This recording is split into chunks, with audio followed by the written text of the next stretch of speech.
Hello students, so welcome back. So हमारा chapter set theory चल रहा है। सो सेट थ्योरी में नेक्स्ट टॉपिक हमारा जो है टाइप्स ऑफ सेट्स है। लास्ट जो हमने क्लास लगाई थी, लास्ट क्लास में हमने सेट्स की स्टार्टिंग की थी। बिल्कुल सेट्स के बारे में बेसिक पढ़ा था, सेट की डेफिनेशन, सेट की रिप्रेजेंटेशन हमने देन देखी थी कि कौन कौन सी उसकी रिप्रेजेंटेशन होती है। देन कुछ नोटेशंस पढ़ी थी सेट की। अब आज जो हमने करना है वो करना है कि सेट कितने टाइप के होते हैं और हर टाइप की एक डेफिनेशन। वेरी इंपॉर्टेंट, बहुत क्वेश्चंस बनते हैं इस पे और एग्ज़ाम में हमारे ये क्वेश्चन आता ही आता है सेट्स की टाइप पर। So one by one discuss करते हैं टाइप ऑफ सेट्स में। सबसे पहले हमारे पास आता है एम्प्टी सेट और नल सेट। सेट का नाम ही क्लियर कर रहा है कि वो क्या है। एम्प्टी सेट, वो खाली है। सेट की डेफिनेशन हमें पता है। सेट की डेफिनेशन क्या कहती है कि सेट में कुछ एलिमेंट्स होने चाहिए जिसकी एक पर्टिकुलर डेफिनेशन होगी, जिसकी एक पर्टिकुलर प्रॉपर्टी होगी, जो एक प्रॉपर्टी को एग्जिबिट करते होंगे। लेकिन नल सेट क्या होगा? जिसमें कोई एलिमेंट ही नहीं होगा। A set that contains no element is a null set. So इसको सेट क्यों कहते हैं? जब उसमें कुछ एलिमेंट ही नहीं है। तो इसका भी यूज होता है, कहीं ना कहीं हम इसको अपने क्वेश्चंस में यूज कर सकते हैं। सो एक डेफिनेशन है एम्प्टी सेट और null set. A set that has no elements like this set of natural numbers that are less than 0 that is null. ये रिप्रेजेंटेशन है इसकी फाई सिंबल से। It represents a set which has no element. So इस definition को कोई भी element, कोई भी नंबर एग्जिबिट ही नहीं करता। नेचुरल नंबर जो 0 से कम हो ही नहीं सकते। 0 से कम कोई नेचुरल नंबर ही नहीं होता। सो उस सेट में कोई एलिमेंट ही नहीं आएगा। Set of squares with 5 sides. Square की साइड्स 4 होती हैं, हमें पता है। तो कोई स्क्वायर ऐसा हो ही नहीं सकता जिसकी 5 साइड्स हो। तो ये एक बहुत कॉमन सी एग्जांपल्स हम कह सकते हैं नल सेट की। Okay, so let's move further. Next example और next type of set, finite set. Okay, finite set क्या होता है? फाइनाइट सेट मींस कि एक सेट जिसमें एक लिमिटेड और काउंटेबल नंबर ऑफ एलिमेंट्स हो। फाइनाइट और इनफाइनाइट का मीनिंग तो आई थिंक सब बच्चों को क्लियर है। ओके, सो फाइनाइट मतलब जो लिमिटेड हो, जिसको हम काउंट कर सकें। सो एक सेट जिसमें लिमिटेड और काउंटेबल नंबर ऑफ एलिमेंट्स हो उसको हम फाइनाइट सेट कहते हैं। For example set of even numbers less than 10। Okay, अब यहां पे उसने कंडीशन लगा दी set of even numbers that are less than 10। Even numbers जो 10 से कम हैं, छोटे हैं। सो वो क्या आ जाएंगे हमारे 2, 4, 6, 8। सो ये फाइनाइट सेट हो गया। इसमें टोटल एलिमेंट्स कितने आ गए? 4। So they are countable. Okay, similarly set of months in a year, तो ये भी एक काउंटेबल और फाइनाइट सेट है। Because January, February, March, April to December, इसमें भी टोटल 12 एलिमेंट्स आते हैं which is countable. So I think definition clear है। Let's move further. Next type is infinite set. Again finite अगर क्लियर है तो इनफाइनाइट भी हमें क्लियर हो जाएगा। Finite means countable, infinite means that are uncountable or that are unlimited. So set of all natural numbers, बहुत easy example है।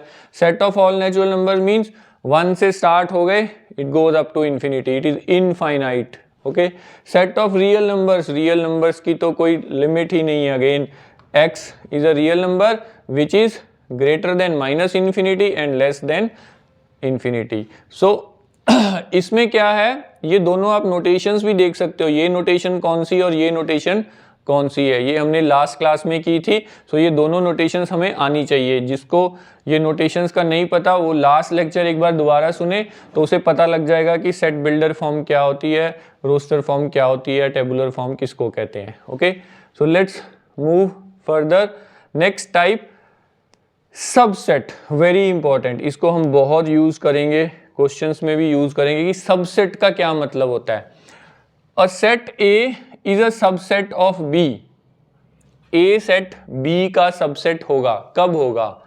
If every element of A is also an element of B, जब A का हर element B में भी होगा तो हम उसको कहेंगे कि A is a subset of B.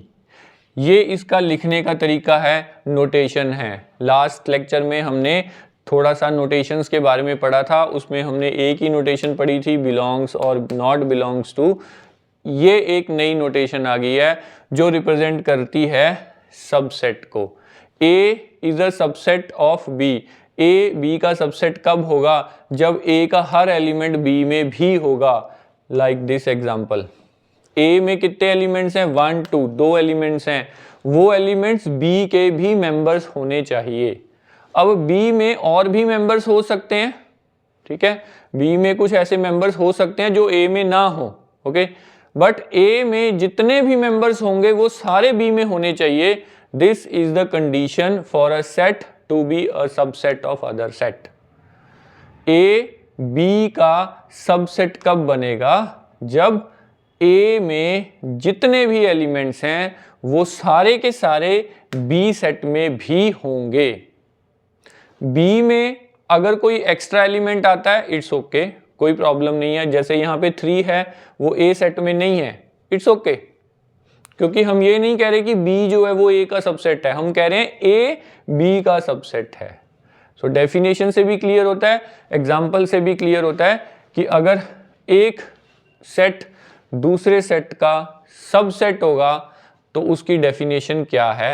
इस सेट में जो सबसेट है उसमें एलिमेंट्स जो भी होंगे वो एलिमेंट दूसरे सेट में होंगे ही होंगे। It is also an element of B, definition clear करती है हमें। Okay, so let's move further.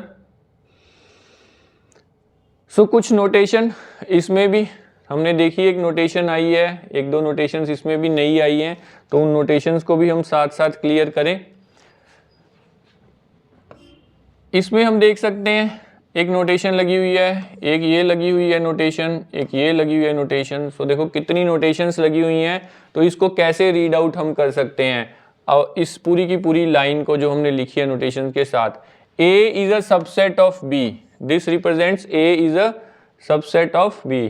इसको दोबारा से देखते हैं, A is a subset of B, ये रिप्रेजेंट करता है इफ, दिस इज इफ, तो नॉर्मल इफ लिखा हुआ है। If A belongs to A, if A is an element of A, ये पढ़ा था ना हमने, A is an element of A belongs to A।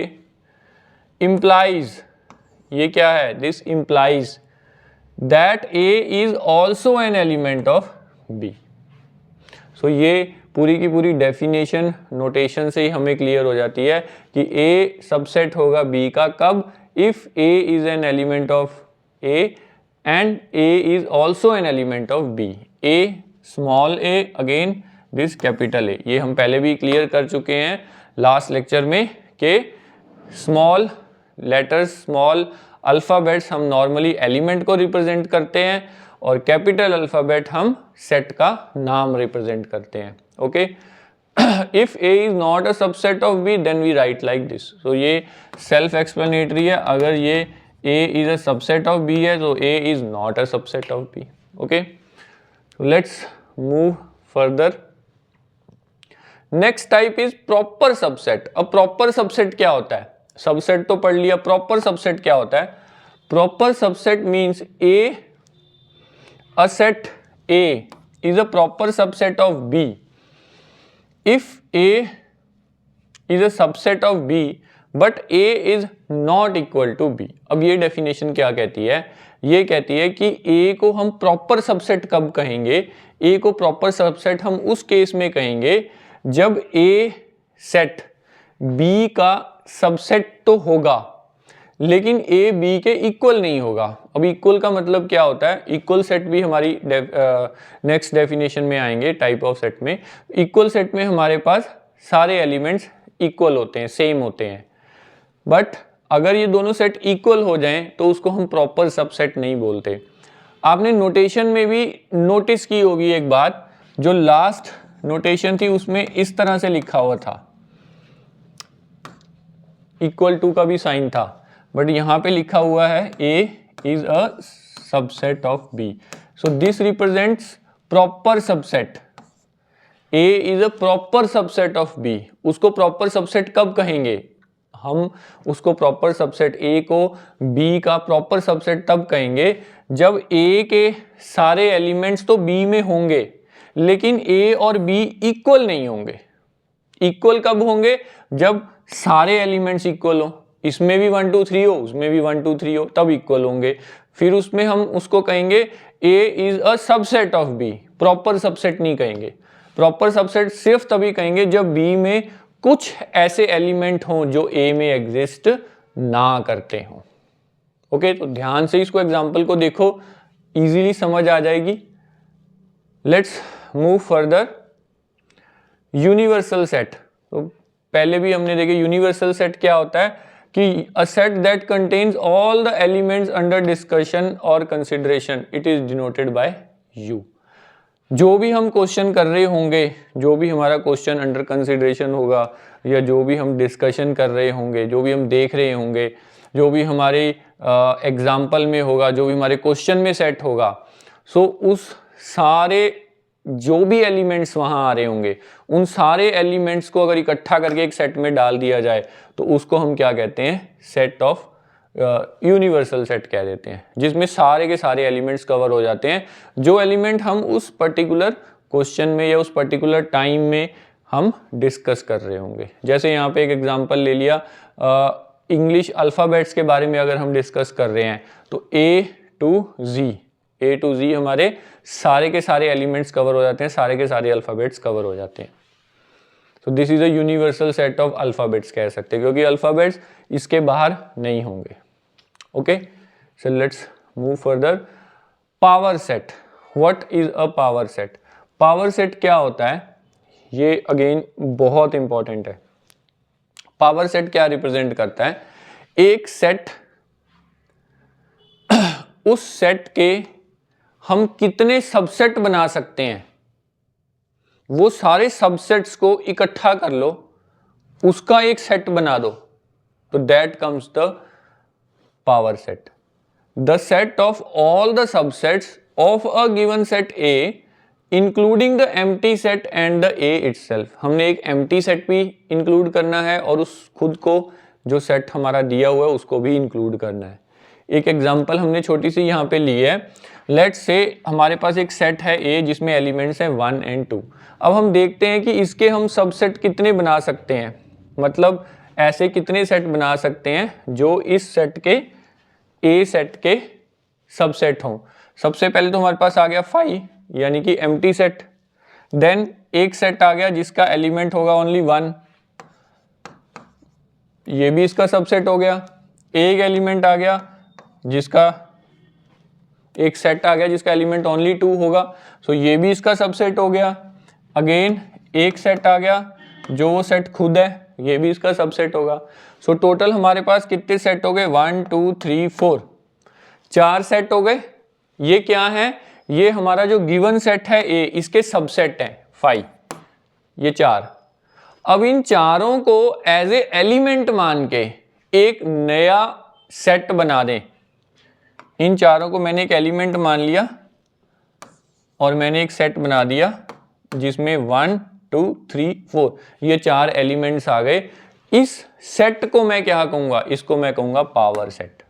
किसका पावर सेट? A का. सो दोबारा से इसको देखते हैं कि हमारे पास एक सेट है A और इस सेट में 2 एलिमेंट्स हैं 1 और 2.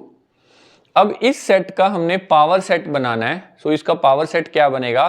पहले तो इसके सारे जितने भी पॉसिबल सबसेट हैं वो लिख लो, including the 5 means empty set. So empty set, then एक सेट जिसमें एक एलिमेंट होगा इसका 1, एक सेट जिसमें इसका दूसरा एलिमेंट होगा 2, एक सेट जिसमें इसके दोनों एलिमेंट होंगे 1 2, यानी कि ये सेट खुद A.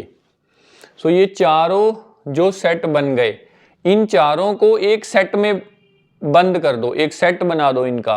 सो ये क्या बन जाएंगे हमारे पावर सेट।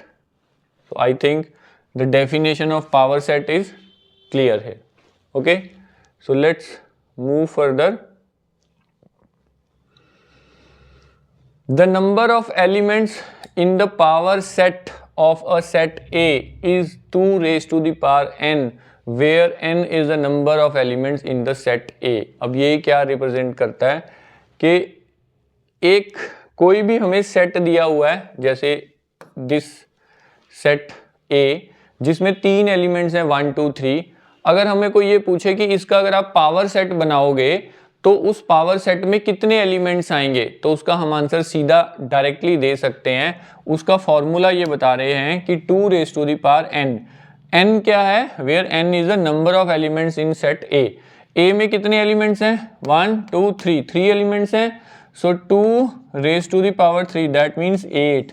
सो अगर हम इस सेट का, इस A सेट का पावर सेट बनाएंगे तो उस सेट में जो एलिमेंट्स होंगे वो कितने होंगे 8 एलिमेंट्स।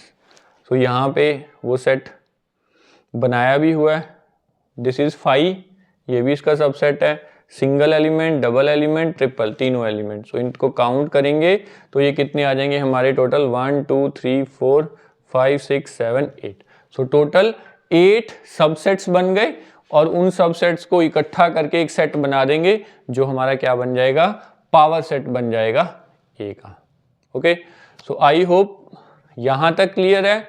नेक्स्ट क्लास में हम कंटिन्यू करेंगे types of sets. Thank you very much.